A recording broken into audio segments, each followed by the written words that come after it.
Okay, so we are back. We gave our high-level impressions of the new Morbius movie starring Jared Leto from Marvel in association with Sony Pictures. I'm not getting paid by any of them. I don't even know why I said all that stuff. It would be nice though, just say. Mark and I got to watch it premiere, so we're still feeling humbled and honored by that. And thanks again to the folks at Iconique Brands for having us along for that. But now we decided we'd do a little bit more of a deep dive and unpack on our thoughts. Yeah, and there are spoilers here. Spoiler alert. Sure. I think following on from our previous video, both of us felt that it was a very safe, predictable story, but a watchable one. Not rubbish, not unentertaining. You're not going to be bored.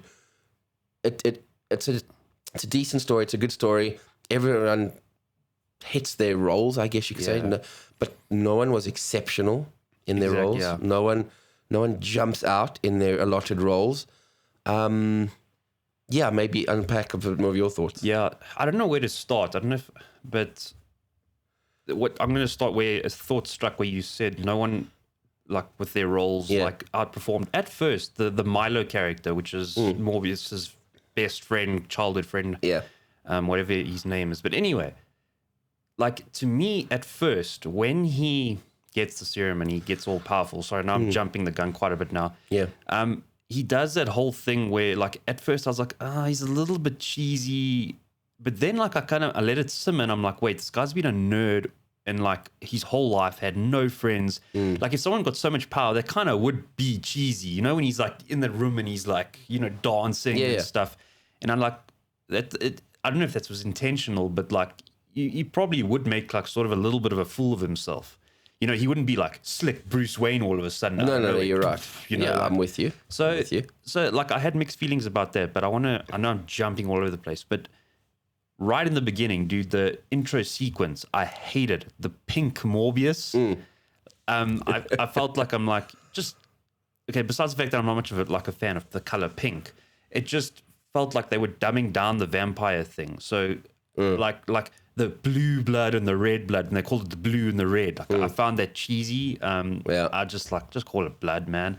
And I do feel that they try to strategically stay away from overly violent things for like age group purposes. Yeah, agreed.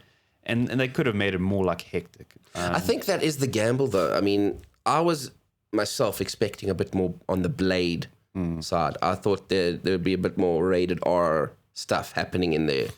And even that Blade wasn't that bad when you think about it. Yes, there was that first scene, shower of blood and all of that, but it wasn't so in your face initially. The guy didn't realize it was blood until lights came on and shit like that.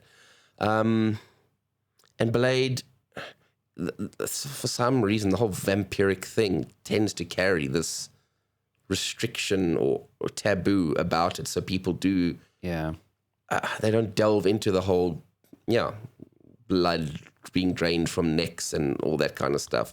I don't know.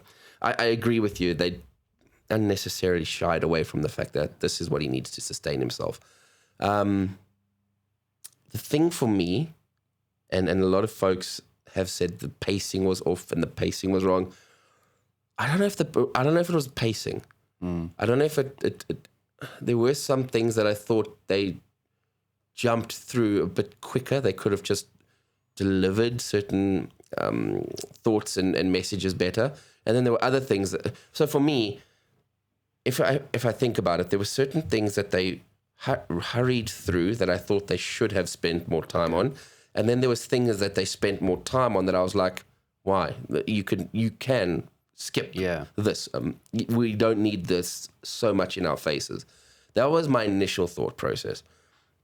The one thing that and it took me a while talking to Tammy to unpack the whole thing, because like I said, she said she really enjoyed it and it was a good watch for her. And I was like, yes, it was a nice movie, but something was eating away at me. And I think the one fundamental thing that really irked me was senseless death.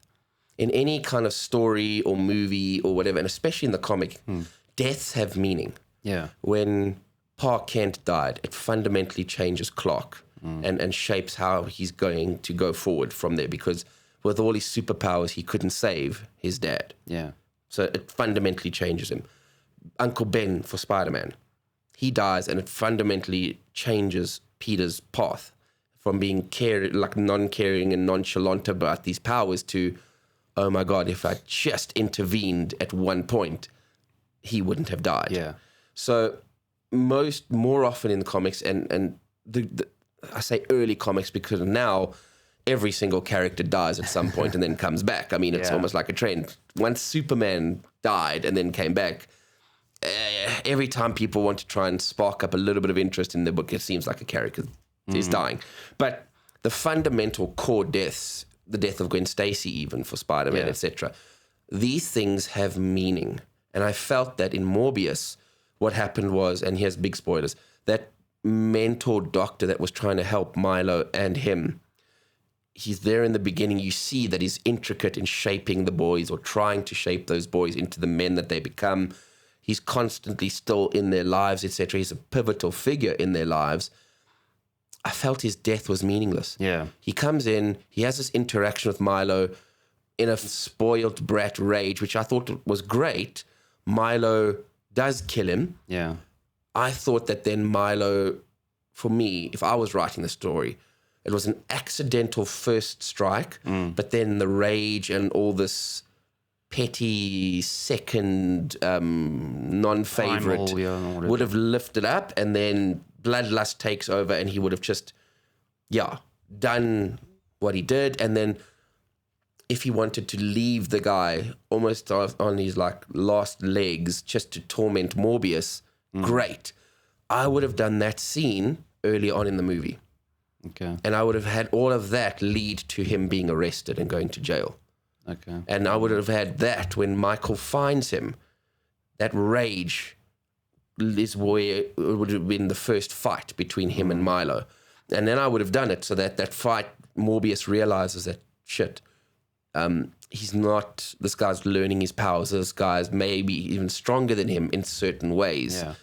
But what I thought they did very well was they showed you all through the movie that Morbius isn't the scientist in him, the curiosity in him forces him to figure out the powers, learn about his echolocation, learn how to ride air currents and stuff like that. And I loved that. I loved how they did that as an origin story. He's constantly trying to push where he can go with these powers. Yeah. I thought that was really well done. And I would have had it, the mentor dies. They have that first big battle. He realizes he can't take him out or whatever alone. He gets arrested. Or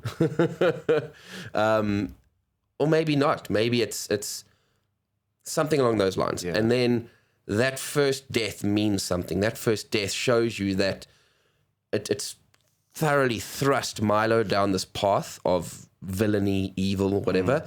And Morbius is on a revenge rampage, because the way they did it, for me, is these two, he figures out that Milo has taken the serum. They have a fight, and then instantly he decides, well, Milo has to die. And I go, why? Yeah. Why? This is your best friend. You should be more torn by that kind of a decision. It would have made that decision easier if Milo had killed the mentor. Yeah. There would have been a little bit more... No, I agree with that. Reasoning behind it, like, shit, if he could kill this guy who helped raise him, there's no stopping him. He's past a point of being saved. It makes more sense that he has to die. And then I thought it would have just been better if later on in the film, Milo gets the girl, does what he does to the girl, and that like a second blow to Morbius, which sets him off to almost like that vampiric bloodlust rage, just no holds barred fight at the end, because he's enraged for a second time. I did miss that. Like, I know he came up with that like miraculous little like poison thing or whatever, but I wanted him to reach into, like you say, into a deeper place where he's like, no, screw you, dude. Like, yes. And like a real vampiric, like, the visual effects are cool and stuff. But before I forget, I did one geek out sound moment is when he is playing with his echo stuff in the lab, and everything, the sound just goes and it mutes. Oh, dude. Really? Like, just the sound was so cool. I didn't even pick up on that. Very cool. And then Actually, now that you mentioned that, you know what ruined that whole scene for me was the original Daredevil movie with Affleck and that whole echolocation when he would tap things and you'd see that whole go out. Yeah. The minute they did it in Morbius, it made sense to me for Morbius. But the minute they did it, I was like, oh, that's Daredevil. I've seen this. So, funny enough, I didn't think Daredevil, but one thing, I feel bad for them. Yeah. But the walking into the bat chamber and even the note that they used, I'm like, well, that's Dark Knight. Yeah. Like, I feel that bad scene for when them. Bale stands in that cave and all the bats surround him. Like, it's like so Hans Zimmer, like, and like I'm like, it's still cool, but we've seen this in Batman before, unfortunately, and like I feel bad for them because it's like, how else do you relate to like a bat thing with a vampire? It's like, Totally. you know. One other thing I wanted to actually pick your brain that I don't know if I missed something, but initially when he's running away from that cop and he jumps up and then slow-mo and they shoot him, but he gets to the roof and he runs and then that like force starts like slowing him down and then he stops and he's like, okay, arrest me. I'm like, I didn't understand that. I was like, I didn't either initially. What I thought it was the first point of him trying to understand air currents.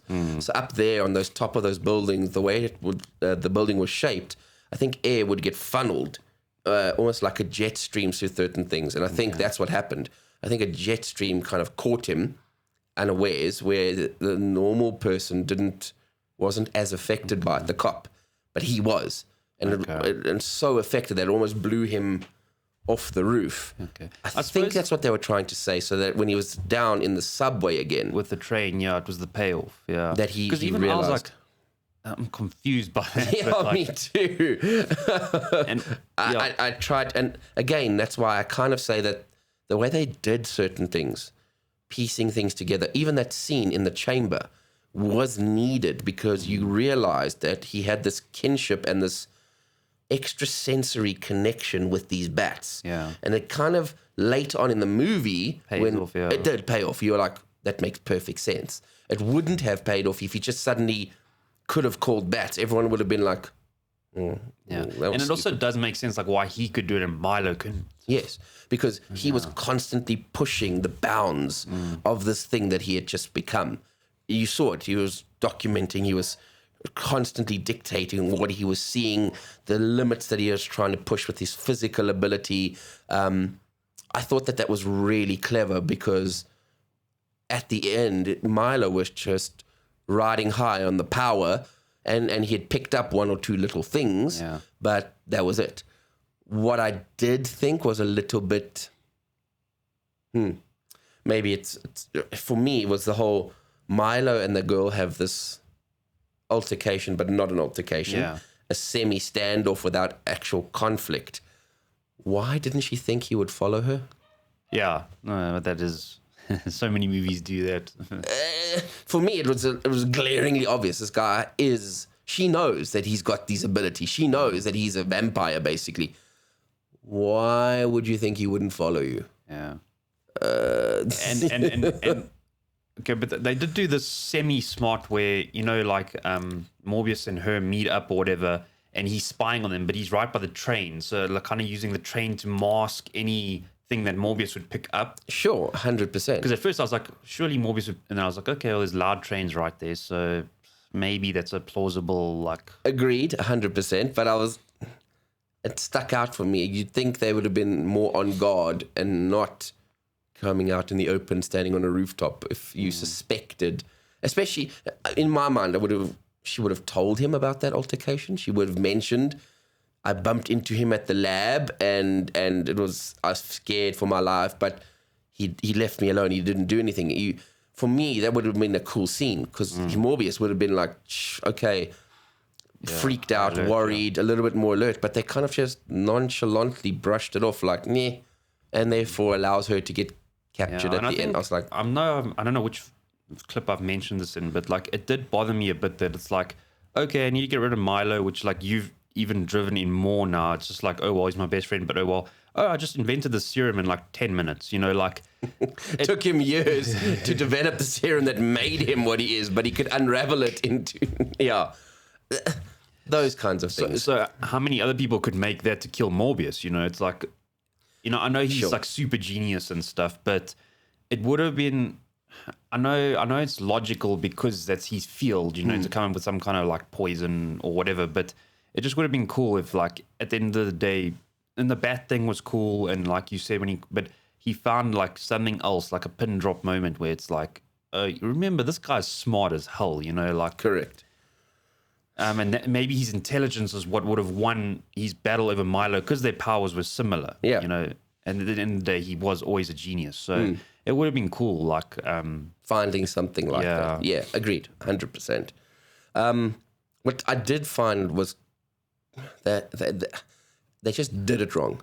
So there was this mention there's a scene where it's him and her, and she looks at that table, and there's all old literature about vampires and vampirism. The connection there was later on where his blood goes into her through a bite in the lip or whatever it was. That is from vampirism stuff. Yeah. That was from Bram Stoker's Dracula. And as that lore got expanded, you could figure out that vampires could drain you without passing the infection or the disease onto you. The only way for you to inherit the disease was to take of their blood. And there was this whole romanticized thing that they would do is, you know, in all the great vampire movies, the woman makes that choice to cross over, and then he gives of his blood either through his wrist or something, and then they go through the whole transformation. That's what I think they were trying to do. I would have done a little bit more. I would have spent more. That was one of those moments where I would have spent more time on that he was researching even the literature around vampires. Yeah. Fiction, non-fiction doesn't matter. He was researching it, and I would have touched on a few things that came through, even if it's in a joking way. Okay, fine. So how about silver bullets? Yeah. You know, sunlight, and he made that joke where he tried to grab the coffee cup and not that kind of vampire.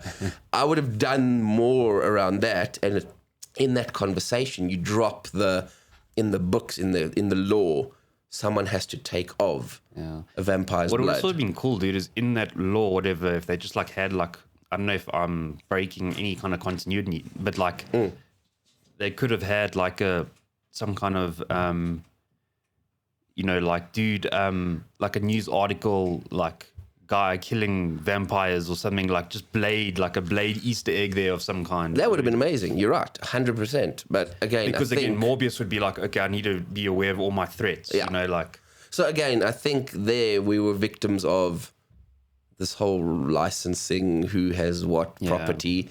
I don't know where Blade falls. I still think he could be under Sony or something, or New Line Cinema. I'm not sure.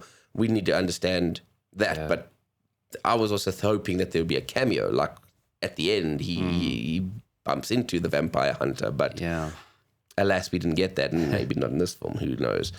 But yeah, that was the thing for me, is certain things were out of sequence, i.e.